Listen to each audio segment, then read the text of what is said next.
Hello class 8, welcome to Zenith Guru Fundamental. मैं हूं निकी पंडित and आज हम करने जा रहे हैं the invisible living world beyond our naked eyes. And आज हम वन शॉट में इस चैप्टर को कर देंगे खत्म। सो आई होप कि आप सभी तक मेरी आवाज एकदम क्लियर आ रही होगी। Let's start today's class. And देखो, जैसा ये चैप्टर है ना, हम ऐसे ही ऑर्गेनिजम्स के बारे में यहाँ पे बात करने वाले हैं। ऐसे ऑर्गेनिजम्स जिनको हम अपनी आंखों से नहीं देख सकते, है ना, जो बहुत छोटे होते हैं। ठीक है, तो हम उसको फिर कैसे देख सकते हैं? देखो यहाँ पे कितने सारे माइक्रो ऑर्गेनिजम्स बने हुए हैं। माइक्रो मींस बहुत छोटे, ऐसे इतने छोटे जिनको हम अपनी इन प्यारी प्यारी आंखों से नहीं देख सकते। ठीक है, उसके लिए हमको चाहिए होता है magnifying glass and microscope. So let's start. Okay, now सबसे पहले हम बात करते हैं। देखो, इस पूरे चैप्टर को ना हम 9 पॉइंट्स में बाइंड अप कर देंगे। ठीक है, बहुत अच्छे से पढ़ेंगे। ठीक है, जहां से आपकी एग्जाम्स में आने वाले हैं वो सारे के सारे टॉपिक्स हम यहाँ पे कवर करेंगे। तो आपको ऐसा नहीं होना है कि भाई हमने इतनी जल्दी चैप्टर खत्म कर दिया तो कुछ छूट गया होगा, ऐसा कुछ नहीं है। ठीक है, हर एक चीज मैं आपको इस आज की क्लास में समझाऊंगी। वन शॉट में पूरा चैप्टर रहने वाला है। ठीक है, एंड अगर आपको एक एक लाइन एनसीईआरटी की पढ़नी है तो वो भी मैंने ऑलरेडी करा रखा है यूट्यूब पे ही। सारी चीजें एकदम फ्री है। आपको क्लास 8th का प्लेलिस्ट ओपन करना है। ठीक है, जिसमें अराउंड 57 लेक्चर्स आपको मिलेंगे, जिसमें हम already NCERT line by line cover कर चुके हैं। मतलब लिटरली हमने एनसीईआरटी को ओपन करके मैंने हर एक लाइन पढ़ पढ़ के आपको समझाया है। अगर आपको उस तरीके से समझना है तो आप वो लेक्चर्स देख सकते हैं। प्लस अगर आपको क्विक रिवीजन करना है तो उसके लिए आप ये लेक्चर देख सकते हैं। Okay, so let's start. सबसे पहले हम बात करते हैं, हमारा चैप्टर जो है इनविजिबल लिविंग वर्ल्ड के बारे में। सो बेसिकली ये जो लिविंग वर्ल्ड होते हैं, ये जो लिविंग ऑर्गेनिजम्स होते हैं, बेसिकली ये इतने छोटे होते हैं कि ये हमें हमारी आंखों से दिखाई नहीं देते। ठीक है, तो इनको देखने के लिए हमको क्या चाहिए होता है? एक स्पेसिफिक टूल चाहिए होता है, दैट इज मैग्नीफाइंग ग्लास। या तो मैग्नीफाइंग ग्लास या फिर इसको हम माइक्रोस्कोप कहते हैं। तो इस चैप्टर में हम इन्हीं माइक्रोब्स के बारे में पढ़ेंगे, इनके इंपॉर्टेंस के बारे में पढ़ेंगे। और जब हम इनको ना माइक्रोस्कोप से देखते हैं तो ये हमको कुछ इस तरीके से दिखाई देते हैं। दिख रहा है? अब देखो, दिखने में भले सुंदर सा लग रहा होगा आपको, लेकिन ये बहुत खतरनाक होते हैं। ओके, चलो, सो फर्स्ट पॉइंट पे आते हैं। पहला है introduction to the invisible living world. ठीक है, ये जो इनविजिबल लिविंग वर्ल्ड है ये कहां कहां पाया जाता है बेटा? तो ये हर जगह पाया जाता है। ठीक है, हर जगह पाया जाता है। अभी आपके हाथों में होंगे बहुत सारे जर्म्स। ऐड देखा है ना, वो लाइफ बॉय वाला ऐड, है ना, बंटी तेरा साबुन स्लो है क्या? ठीक है, तो उस वाले ऐड में क्या होता है? धोते जाओ। लेकिन जो लाइफ बॉय का साबुन होता है वो फटाफट से सारे जर्म्स किल कर देता है, 99.9%, है ना। लेकिन जो कॉमन सोप होता है वो दिखाते कि भाई अभी भी तुम्हारे हाथ में बहुत सारे जर्म्स है। सो इन रियलिटी अगर आपका हाथ ऐसे देखा जाए तो उसमें भी बहुत सारे आपको माइक्रोब्स नजर आएंगे। आपके कपड़ों पे बहुत सारे माइक्रोब्स नजर आएंगे। आप जहां पे बैठे हुए हैं, आपकी बुक्स, नोटबुक्स, हर जगह आपको माइक्रोब्स नजर आ जाएंगे। ठीक है, तो कहां कहां प्रेजेंट होते हैं ये माइक्रोब्स बेटा? तो ये माइक्रो ऑर्गेनिजम्स हर जगह प्रेजेंट होते हैं। Air, water, soil, plant, animal and even inside our body. ठीक है, तो क्या मैम ये हमें नुकसान नहीं पहुंचाते? बेटा ये हमको नुकसान पहुंचाते हैं। ठीक है, लेकिन ऐसा भी नहीं है कि सारे के सारे माइक्रो ऑर्गेनिजम्स जो हैं वो खतरनाक होते हैं, ऐसा नहीं है। कुछ माइक्रोब्स जो होते हैं वो हमारे लिए यूजफुल होते हैं एंड कुछ माइक्रोब्स जो होते हैं हमारे लिए बहुत हार्मफुल होते हैं, वो हमें बहुत बीमार कर देते हैं। ठीक है, so these organisms are present in everywhere. बता दिया कौन कौन से ये ऑर्गेनिजम्स हैं। तो ये ऑर्गेनिजम्स है bacteria, virus, amoeba, paramecium. These are the microbes. ठीक है, दीज आर दी माइक्रोब्स। देखो ये इंपॉर्टेंट क्यों है हमारे लिए भाई? क्यों इंपॉर्टेंट है? देखो, ऑल्दो इट इज इनविजिबल, है ना, लेकिन ये हमारी लाइफ में बड़ा ही मेजर रोल प्ले करते हैं। किस में? Play a major role in the processes, environment, food production and health. ठीक है, मेडिसिन की अगर हम बात करें तो उसमें भी माइक्रोब्स का बहुत बड़ा यूजफुल है। खाना बनाना, उसमें जो हम बात करते हैं ना कि जो डो होता है, जो ईस्ट हम यूज करते हैं, दैट इज ऑल्सो माइक्रोब्स। ठीक है, एंड दही की अगर हम बात करें तो उसमें भी माइक्रोब्स ही प्रेजेंट होते हैं। तो ये जो माइक्रोब्स है ये हमारे लिए यूजफुल भी होते हैं। ठीक है, ऐसा नहीं है कि सारे के सारे खतरनाक होते, नहीं नहीं, कुछ अच्छे भी होते हैं। Okay, now human vision and discoveries of lens. अब देखो हमें पता चल गया कि भाई हमारे आसपास ना बहुत सारे ऐसे लिविंग ऑर्गेनिजम्स हैं जिनको हम अपनी आंखों से नहीं देख सकते। Why? Because they are very small, है ना, क्योंकि वो बहुत छोटे होते हैं, इस वजह से हम उनको अपनी आंखों से नहीं देख सकते। तो इसीलिए क्या डिस्कवर किया गया, पहले हम लेंस से देखते थे। लेंस क्या करता है, जो छोटी छोटी चीजें हैं, मतलब जो हमें नॉर्मल आंखों से दिख रहा है कि हाँ यहाँ पे कुछ कुछ तो है, but we can't able to read it. ठीक है, so with the help of microscope हम क्या करते हैं, not microscope, magnifying glass, with the help of magnifying glass हम उस चीज को ऐसे देख सकते हैं, वो थोड़ा सा एनलार्ज हो जाता है, क्योंकि इसके अंदर ना कॉन्वेक्स लेंस प्रेजेंट होता है जो कि चीजों को बड़ा करके दिखाता है। ठीक है, तो यहाँ पे ना हम मैग्नीफाइंग ग्लास से चीजों को एनलार्ज करके देखते हैं। फॉर एग्जाम्पल जो थोड़े से ओल्ड पर्सन होते हैं उनको ना न्यूज़पेपर में छोटा छोटा छोटा छोटा जो लिखा होता है ना वो नहीं दिखता, तो वो इस मैग्नीफाइंग ग्लास की हेल्प से ना ऐसे उसको बड़ा कर करके देख सकते हैं। ठीक है, अब न्यूज़पेपर को तो ऐसे जूम करेंगे नहीं, हाँ फोन थोड़ी है वो। ठीक है, तो इसके लिए मैग्नीफाइंग ग्लास का यूज किया जाता था ताकि उन छोटे छोटे वर्ड्स को पढ़ा जा सके। ठीक है, लेकिन ऐसे ऑब्जेक्ट्स को, ऐसी चीजों को, ऐसी स्पीशीज को हम कैसे देखें जो हमें दिख ही नहीं रहा, जो हमें पता ही नहीं है। देखो मेरे हाथ कितने साफ है ना, कितने साफ है भाई मेरे हाथ, लग रहा है तुमको देख के लग रहा है कि इसमें कोई जर्म्स होंगे? भाई इसमें लेकिन बहुत सारे जर्म्स है। ठीक है, अब मैंने इसको टच कर लिया, हो सकता है कि मेरे हाथों के जर्म्स इसमें चले गए हो, अब इसको कोई टच करेगा तो इस हाथ में मेरे जर्म्स आ गए, है ना। तो अब इन चीजों को कैसे देखिए भाई, जो हमें पता ही नहीं चल पा रहा है कि हो भी सकता है कि नहीं हो सकता, ऐसी चीजों को हम कैसे देख सकते हैं ये बता दो। तो इन सब चीजों को देखने के लिए इन्वेंट हुआ है माइक्रोस्कोप। तो माइक्रोस्कोप ना हम ऐसे बोल सकते हैं बहुत बहुत बहुत ज्यादा चीजों को मैग्नीफाई कर देता है। ठीक है, माइक्रोस्कोप क्या करता है बेटा, चीजों को बहुत ज्यादा एनलार्ज कर देता है, चीजों को बहुत ज्यादा मैग्नीफाइंग करके दिखाता है।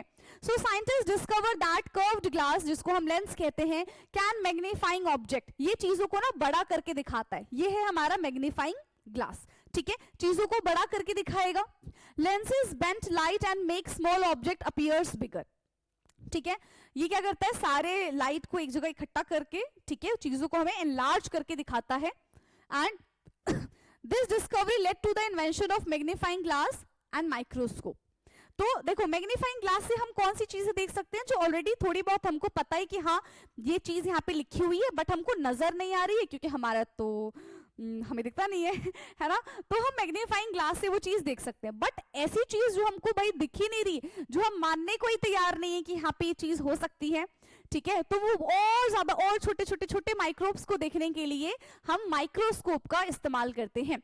ये चीज ना आपने अपने स्कूल में देखी होगी, आपको ना अनियन पील के वो दिखाए होंगे ना, अनियन में जो सेल आते हैं ना, अनियन सेल, वो आपको माइक्रोस्कोप से दिखाया गया होगा। वो नॉर्मल आंखों से आपको नहीं दिखेगा, वो पतली सी जो लेयर होती है वो तो आप देख लोगे, बट उस लेयर में किस तरीके से डिजाइन है, कहाँ पे सेल है, कहाँ पे उस सेल का न्यूक्लियस है, ये चीज आप नहीं देख पाएंगे, है ना। तो इस चीज को देखने के लिए क्या होता है, माइक्रोस्कोप होता है, जो चीजों को बहुत ज्यादा एनलार्ज करके हमको दिखाता है। ठीक है, now the third point is how magnifying glass and microscope work. अब ये जो है ये काम कैसे करते हैं, yes, अब ये जो है वो काम कैसे करते हैं इसके बारे में जरा हम चर्चा करेंगे। ठीक है, तो सबसे पहले जो हमारा टॉपिक है, टॉपिक क्या है, how magnifying glass and microscope work. सबसे पहले बात करते हैं मैग्नीफाइंग ग्लास के बारे में। अभी आपको बताया था कि मैग्नीफाइंग ग्लास के अंदर प्रेजेंट होता है convex lens, and convex lens का काम क्या होता है, जो चीजों को एनलार्ज करके दिखाता है, मतलब छोटी चीजें हैं उसको वो बड़ा करके दिखाएगा। ठीक है, एंड ये कौन इस्तेमाल करता है, हम इस्तेमाल कर सकते हैं बुक को रीड करने के लिए, न्यूज़पेपर को रीड करने के लिए, या फिर कोई ऐसी चीज जो बहुत छोटी छोटी लिखी हुई हो, हमको समझ में नहीं आ रहा है, सो इन दैट केस हम मैग्नीफाइंग ग्लास का इस्तेमाल कर सकते हैं। ठीक है, now the second is watch repair. आपको पता है ना, अगर हम रिस्ट वॉच के बारे में बात करते हैं तो वो बहुत छोटे उसके अंदर के पार्ट्स होते हैं, ठीक है, जो नॉर्मली हो सकता है कि हम ना देख पाए। सो with the help of magnifying glass easily जो वॉच रिपेयर वाले भैया होते हैं, है ना, वो आराम से मैग्नीफाइंग ग्लास का इस्तेमाल करके अपने वॉच को रिपेयर करते हैं। Now the third thing is jewelleries. तो जो ज्वेलर्स होते हैं, है ना, जो ज्वेलर्स होते हैं वो क्या करते हैं, ज्वेलरीज में जो बारीक डिजाइन बनी होती है उनको बहुत अच्छे से देखने के लिए दे यूज मैग्नीफाइंग ग्लास। ठीक है, तो मैग्नीफाइंग का तो भाई यूज ये है, एंड किससे बना है वो हमने देख लिया। कौन कौन मैग्नीफाइंग ग्लास को यूज करता है, कहां कहां इस्तेमाल किया जाता है, इसके बारे में हमने बात कर ली। Now the next one is microscope. चलो भाई, तो माइक्रोस्कोप का इस्तेमाल बेटा कहां पे किया जाता है? तो माइक्रोस्कोप में तो देखो मल्टीपल लेंसेज प्रेजेंट होते हैं जो बहुत बारीक चीज को, मतलब हमें अंदाजा भी नहीं होगा कि यहाँ पे कोई चीज है, वहां पे भी वो कुछ ना कुछ हमको दिखा देगा। इतना ज्यादा वो चीजों को क्या करता है, मैग्नीफाइंग करके दिखाता है। इतना तो माइक्रोस्कोप कभी जिंदगी में नहीं कर पाएगा। ठीक है, so use multiple lenses and magnifying object many times. बहुत ज्यादा ये चीजों को मैग्नीफाई कर देता है। इससे हम क्या क्या चीजें देख सकते हैं, cells, microorganisms, tiny structures, जो नॉर्मल हमें हमारी आंखों से नहीं दिखेगा, वो सारी चीजें हम माइक्रोस्कोप की हेल्प से देख सकते हैं। ठीक, नाउ अब ये जो हम इतने माइक्रोब्स के बारे में बात कर रहे हैं, ठीक है, किसी चीज को भी अगर हम देखेंगे ना उसको एनलार्ज करके, तो हर चीज के अंदर ना सेल प्रेजेंट होता है। क्या चीज प्रेजेंट होती है बेटा? सेल। जैसे कि अगर हम अपनी बात करें, ठीक है, तो हम किससे मिलके बने हुए बेटा? हमारा बिल्डिंग ब्लॉक क्या है? हमारा बिल्डिंग ब्लॉक है सेल। ठीक है, ये एक हमने मान लिया ये है सेल। ठीक है, सेल के अंदर न्यूक्लियस है। ठीक है, अब सेल जब बहुत सारे cell, same type of cell बहुत सारे जब ऐसे इकट्ठे हो जाते हैं, एक साथ आ जाते हैं, तो वो क्या बनाते हैं बेटा? वो बनाते हैं टिश्यू। ठीक है, और जब बहुत सारे टिश्यू मिल जाते हैं तो वो क्या बनाते हैं? ऑर्गन। ठीक है, और ऑर्गन से क्या बनता है बच्चे? ऑर्गन सिस्टम बनता है। एंड ऑर्गन सिस्टम से क्या बनता है? ऑर्गेनिजम्स बनता है। ठीक है, तो सबसे छोटी चीज, building block of any living beings, any living thing is cell. तो ये सेल डिस्कवर किसने किया? तो first time cell was discovered by the Robert Hooke, है ना। रॉबर्ट हुक ने पहली बार सेल को डिस्कवर किया था इन 1665। कैसे डिस्कवर किया था बेटा? जो ट्रीज, ओक ट्री का बाग था ना, जो ट्रंक होता है ना, उसमें से उन्होंने डेड सेल को डिस्कवर किया था। ठीक है, 1665 में ये डेड सेल था। ठीक है, बट हमारे अंदर तो लिविंग सेल प्रेजेंट होता है। तो लिविंग सेल किसने डिस्कवर किया था? और भी साइंटिस्ट थे, जैसे कि लिवेनहॉक हो गए, है ना, वर्चू हो गए, श्वान है। तो ये सारे साइंटिस्ट थे जिन्होंने लिविंग सेल्स को डिस्कवर किया। क्लियर है? आया समझ में? राइट, तो ये है रॉबर्ट हुक। इन्हीं का नाम लिया जाता है। जब भी आपसे नॉर्मल पूछा जाए कि सेल किसने डिस्कवर किया, आप बोलेंगे रॉबर्ट हुक ने। अनटिल एंड अनलेस वो मेंशन कर दे कि लिविंग सेल किसने डिस्कवर किया, डेड सेल किसने डिस्कवर किया, तब आप साइंटिस्ट का नाम बदल सकते हैं। लेकिन अगर आपसे सीधा सीधा पूछा जाता है कि हु डिस्कवर दी सेल, आप क्या बोलेंगे? रॉबर्ट हुक ने डिस्कवर किया था सेल को इन 1665 में। ठीक है, आया समझ में? एंड ये पूरा प्रोसेस है कि हम जो ऑर्गेनिजम्स है वो कैसे बने हैं? सेल से। सेल ने बनाया टिश्यू, टिश्यू ने बनाया ऑर्गन, ऑर्गन ने बनाया ऑर्गन सिस्टम, और ऑर्गन सिस्टम से बन गए हैं एक ऑर्गेनिजम्स। ठीक, आ गया समझ? नाउ नेक्स्ट है हमारा व्हाट इज सेल। अभी बताया सेल क्या है। Cell is the basic unit of life, cell is the fundamental unit of life we can say. यानी कि हम जो है, हमारे अंदर सबसे छोटी चीज क्या है? That is cell. ठीक है, दैट इज सेल। तो हर एक लिविंग ऑर्गेनिजम्स जो है वो सेल से मिलके बने हुए हैं। अब डिपेंड करता है, कुछ जो लिविंग ऑर्गेनिजम्स होते हैं वो एक टाइप के सेल से मिलके बनते हैं, कुछ लिविंग ऑर्गेनिजम्स जो होते हैं वो मल्टीपल मिलियंस ऑफ सेल से मिलके बनते हैं। जैसे कि हम, ठीक है, हम अपनी अगर बात करें, so we are multicellular. ठीक है, जो एक सेल से मिलके बनते हैं उनको हम कहते हैं यूनिसेलुलर। ठीक है, उनको क्या कहते हैं बेटा? हम यूनिसेलुलर कहते हैं। और जो मोर सेल से मिलके बनते हैं उनको हम क्या कहते हैं? उनको हम कहते हैं मल्टी सेलुलर। ठीक है, उनको हम क्या बोल देंगे? इधर लिख दूं, उनको हम क्या बोल देंगे बेटा? Multi cellular. तो यूनिसेलुलर की अगर हम बात करें तो यूनिसेलुलर में हमारा अमीबा आ जाता है, पैरामीशियम आ जाता है, एंड मल्टीसेलुलर की बात करें तो उसमें हम आ जाते हैं। ठीक है, हमारे आसपास जितने भी ऑर्गेनिजम्स हैं सारे के सारे मल्टीसेलुलर होते हैं। ठीक है, आया समझ में? Now unicellular, multicellular. Unicellular made up of only one type of cell, multicellular में मिलियंस ऑफ सेल्स प्रेजेंट होते हैं। ठीक है, लेकिन हम यहाँ पे दो टाइप के सेल के बारे में बात करेंगे, one is plant cell and another one is animal cell. ठीक है, प्लांट सेल क्या है, एनिमल सेल क्या है? एग्जाम्स में यहां से 110% क्वेश्चन आता है, differentiate between plant cells and animal cell. तो ये आपको डिफरेंशिएशन आना चाहिए। ठीक है, ओके, चलो। सो यहाँ पे हम बात करते हैं प्लांट सेल के बारे में। तो plant cell have cell wall and इसके पास क्लोरोप्लास्ट भी प्रेजेंट होता है, अभी डिटेल में मैं आपको समझा दूंगी। एनिमल सेल के पास कोई सेल वॉल नहीं होता है, different shape and size present होते हैं। जैसे कि हमारी अपनी बॉडी के बारे में मैं बात करूं, ठीक है, तो हमारे पास ना बहुत तरह तरह के अलग अलग शेप के सेल प्रेजेंट होते हैं, जैसे ब्लड सेल्स है, ठीक है, नर्व सेल्स है ना, मसल सेल्स है, ठीक है, हमारे अंदर एग वो भी एक सेल है, स्पर्म वो भी एक सेल है। तो अलग अलग डिफरेंट शेप एंड साइज के सेल्स हमारे बॉडी के अंदर प्रेजेंट होते हैं। ठीक है, एंड ये सेल मिलके अलग अलग एक्टिविटीज को भी परफॉर्म करते हैं। These cells are called labours. ठीक है, इन सेल्स को हम क्या कहते हैं? लेबर्स कहते हैं, जो हमारी बॉडी में अलग अलग फंक्शन परफॉर्म करते हैं, एंड दे आर एम्प्लॉयड। ठीक है, वो क्या है? वो एम्प्लॉय है हमारे बॉडी के, वो हमारे लिए, हमारी बॉडी के लिए काम करते हैं। ठीक है, एंड ये सेल्स जब फंक्शन करते हैं, इसी वजह से हमारे बॉडी में हमें ग्रोथ देखने के लिए मिलता है। ठीक है, हम रेस्पिरेशन कर पा रहे हैं, हम रिप्रोडक्शन कर पाते हैं just because of these cells. ठीक है, ओके, देखो एक बात बताती हूँ।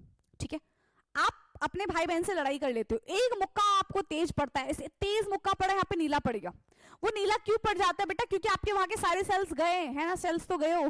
ठीक है, तो इस वजह से वो डेड सेल बन गए। अब जब तक वो पूरी तरीके से रिपेयर नहीं हो जाते हैं, तब तक वो नीला आपको पड़ा हुआ नजर आएगा, दैट आर डेड सेल।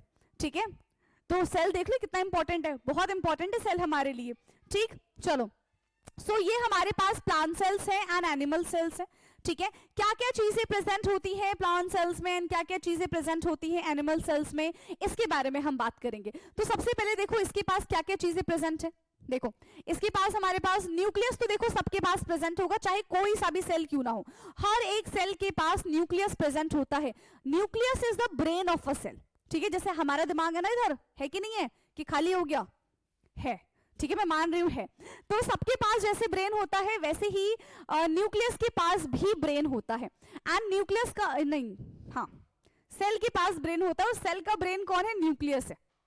ठीक है, सेल का ब्रेन कौन है? न्यूक्लियस है। अब देखो यहाँ पे जो एनिमल सेल है, इसके पास क्या क्या चीजें प्रेजेंट है भाई? माइटोकॉन्ड्रिया दोनों के पास प्रेजेंट है। ठीक है, माइटोकॉन्ड्रिया दोनों के पास प्रेजेंट है। ठीक है, यहाँ पे अगर हम एनिमल्स, ये प्लांट सेल के बारे में बात करें, तो इसके पास वैक्यूल्स यानी कि खाली स्पेस प्रेजेंट है। साइटोप्लाज्म दोनों के पास प्रेजेंट है, that is a liquid part. ठीक है, न्यूक्लियस तो ये साइटोप्लाज्म एंड क्लोरोप्लास्ट। ठीक है, क्लोरोप्लास्ट किसके पास प्रेजेंट होगा बेटा?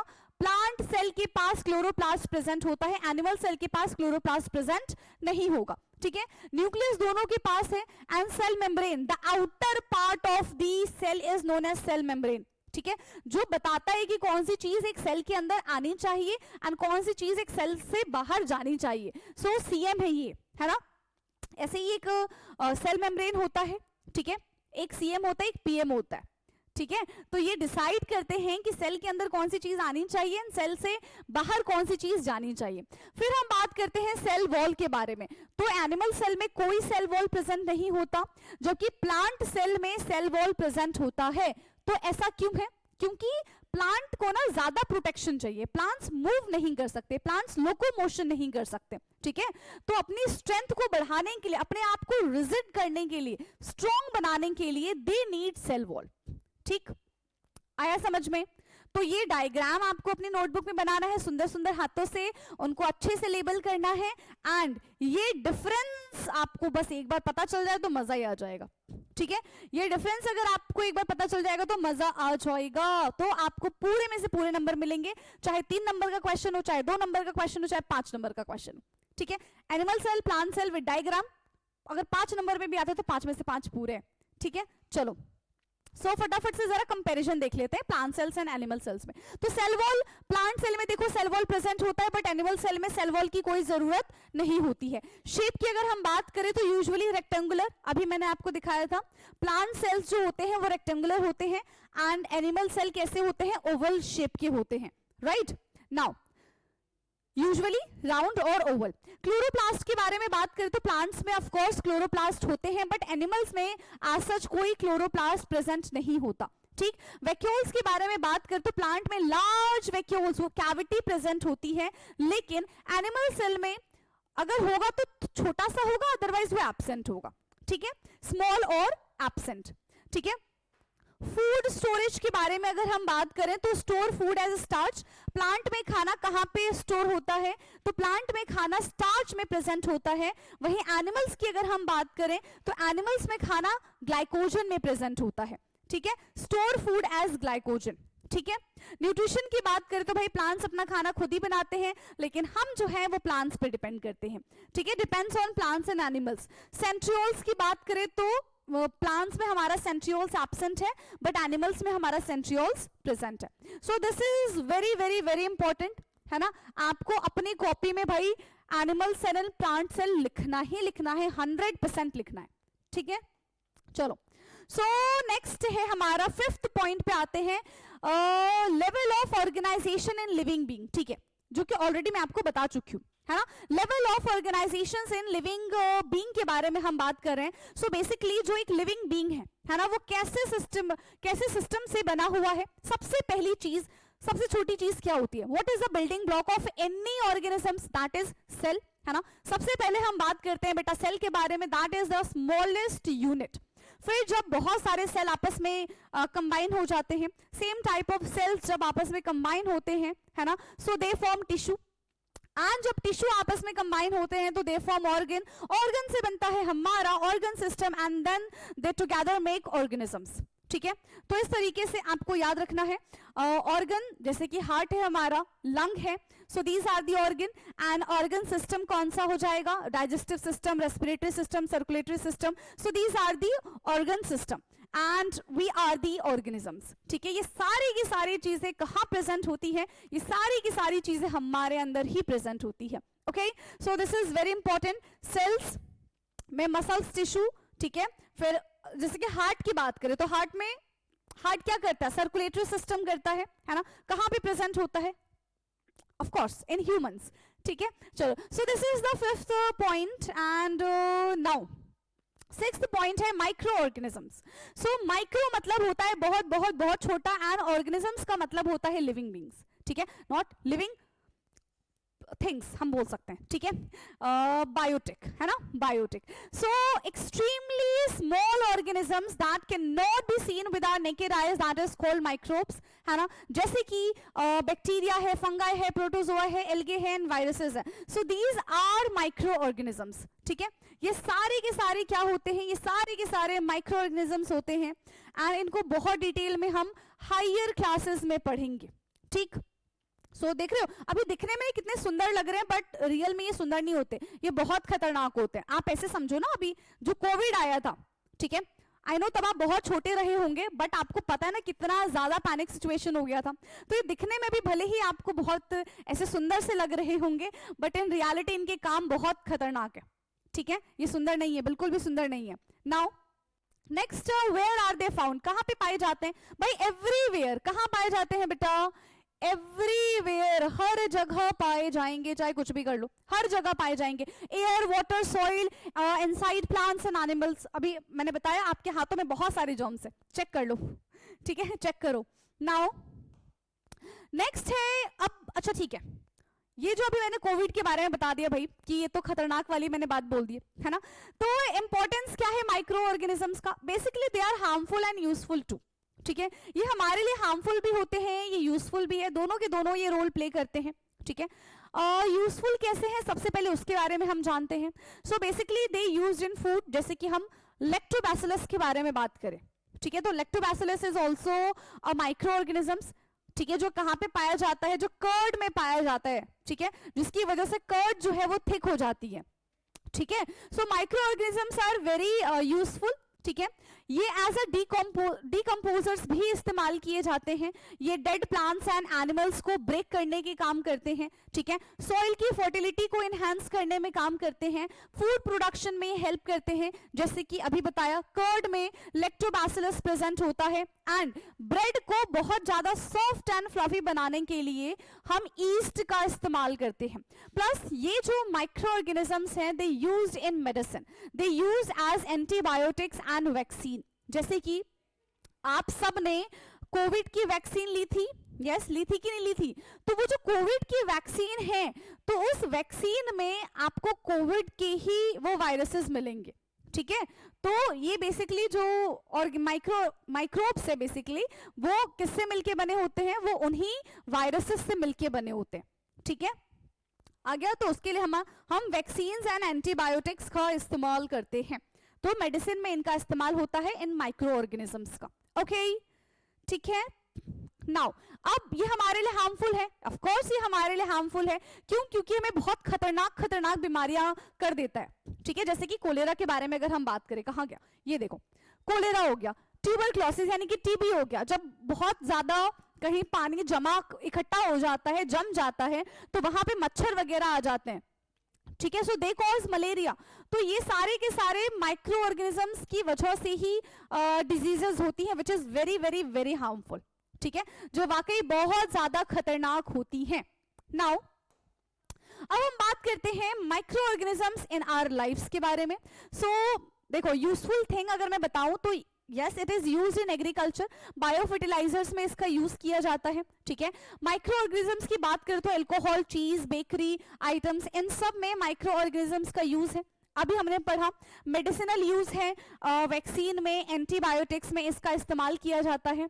ये जो माइक्रो ऑर्गेनिजम्स हैं ये dead plants and dead animals को डिकम्पोज करके हमारे एनवायरमेंट को क्लीन करने में भी हेल्प करते हैं, ठीक है। So basically overall what we can say that कि माइक्रोब्स मेंटेन इकोलॉजिकल बैलेंस, है ना, माइक्रोब्स मेंटेन इकोलॉजिकल बैलेंस, ठीक।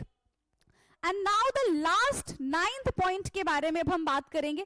अभी मैंने स्टार्टिंग में ही आपको कह दिया था कि सिर्फ और सिर्फ 9 पॉइंट में ही हम पूरा का पूरा चैप्टर जो है वो रैप अप कर देंगे, ठीक है। So the 9th point is cell diversity and special features के बारे में बात करते हैं। तो जो सेल होते हैं, सेल को हम कैसे कैटेगराइज करते हैं?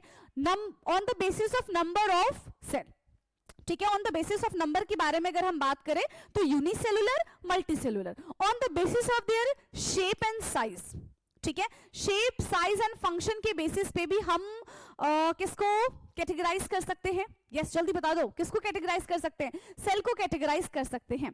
तो cell is differ in shape, size and functions. जैसे कि हम नर्व सेल्स के बारे में बात करें, so this is nerve cell. ये इस तरीके से आपको नर्व सेल्स दिखाई देंगे जो सिग्नल्स पहुंचाने में हेल्प करते हैं। जो हमारे यहाँ पे मिलियंस ऑफ न्यूरॉन्स, ये नर्व सेल्स प्रेजेंट होते हैं, टुगेदर दे मेक न्यूरॉन, है ना, नर्वस सिस्टम जिसको हम कहते हैं, जो कि क्या काम करता है? जो मैसेजेस पहुंचाने का काम करता है, जो सिग्नल पहुंचाने का काम करता है, ठीक है। तो long and help in message transfer, ठीक है। एंड रेड ब्लड सेल्स के बारे में बात करें तो भाई ऑक्सीजन कैरी करता है।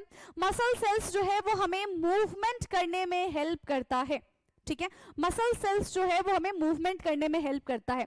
अब देखो मैं क्या सोच रही हूँ कि मैं आपको ना एक क्वेश्चन दे दूं जो कि हो सकता है कि आपके एग्जाम में पूछा जाएगा, मैं पहले बता रही हूँ, हाँ दे दूं, पूछ लेती हूँ ना, फिर बाद में नहीं बोलना कि मैम ने पूछा नहीं, है ना। चलो ठीक है। सो एडवांस टूल के बारे में बात करें तो electrons microscope help scientist to see viruses and cell organelles, ठीक है, कि हम ये सारी चीजें माइक्रोस्कोप की हेल्प से देख सकते हैं, ठीक है। नेम लार्जेस्ट सेल, आपको लार्जेस्ट सिंगल सेल के बारे में बताना है, ठीक है। एंड नेम स्मॉलेस्ट सेल, ठीक है। स्मॉलेस्ट सेल मैं बता दे रही हूं, लार्जेस्ट सेल आप बताओगे, ठीक है।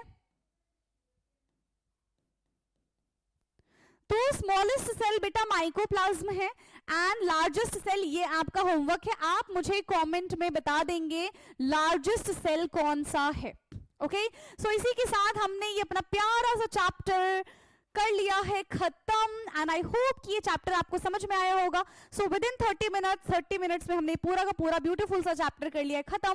एंड डाउट होगा आप कमेंट करके पूछ सकते हैं. प्लस आप मुझे ये भी बता सकते हैं कि मैम इस टॉपिक में दिक्कत आ रही है, ये वाली टॉपिक समझ में नहीं आ रही है, तो मैं आपके लिए स्पेसिफिकली वो टॉपिक भी एक्सप्लेन कर दूंगी.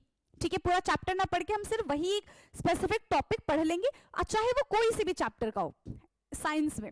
ठीक है, वो कोई सा भी चैप्टर हो साइंस में, आप मुझे बस टॉपिक बता देना, मैं आपको बताऊंगी. प्लस देखो, आपका कमेंट मेरे लिए बहुत वैल्यूएबल है. ठीक है, क्यों वैल्यूएबल है? ताकि मुझे पता तो चले कि भाई आप चाह क्या रहे हैं, है ना. आपको और किस लेवल का मैं आपको कंटेंट दे सकूं, ये आप ही मुझे बता सकते हो. ठीक है, क्योंकि देखो मैं अपनी तरफ से पूरी कोशिश कर रही हूं, बट अगर आप कुछ चेंजेस चाहते हैं, कुछ क्वेश्चंस वगैरह चाहते हैं, तो आप मुझे ये कमेंट करके बताएंगे. ठीक है, अब एग्जाम बहुत पास आ रहे हैं, पढ़ाई करना शुरू कर दो एंड जो भी डाउट है कमेंट में पूछो फटाफट से. ओके, अब हमारी मुलाकात होगी अपने नेक्स्ट क्लास में. तब तक के लिए पढ़ते रहिए. Thank you so much.